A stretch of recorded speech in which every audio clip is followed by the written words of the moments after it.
Good morning everyone. It's a little cloudy today, which is fine with me.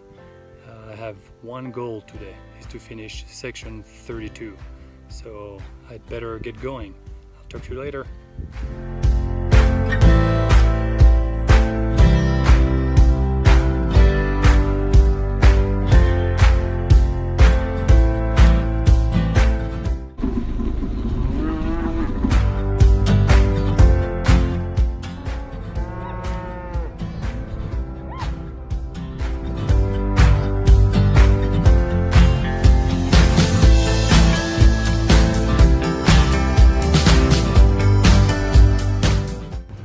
I am officially done with section 32.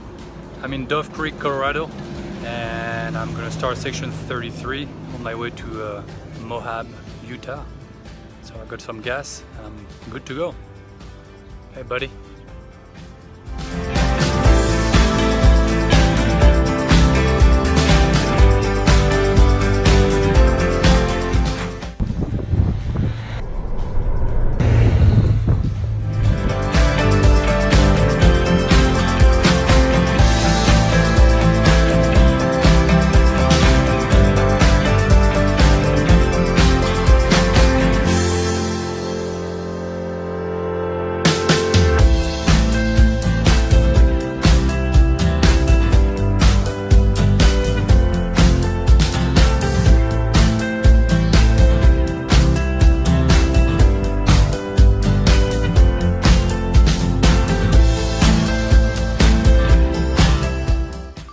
I finished section 32 and 33 today, and when I arrived in Moab, Utah, it was just packed. Too many people, so I decided to start section 34, and I'm in the middle of section 34, and I'm gonna camp here for the night. So good night.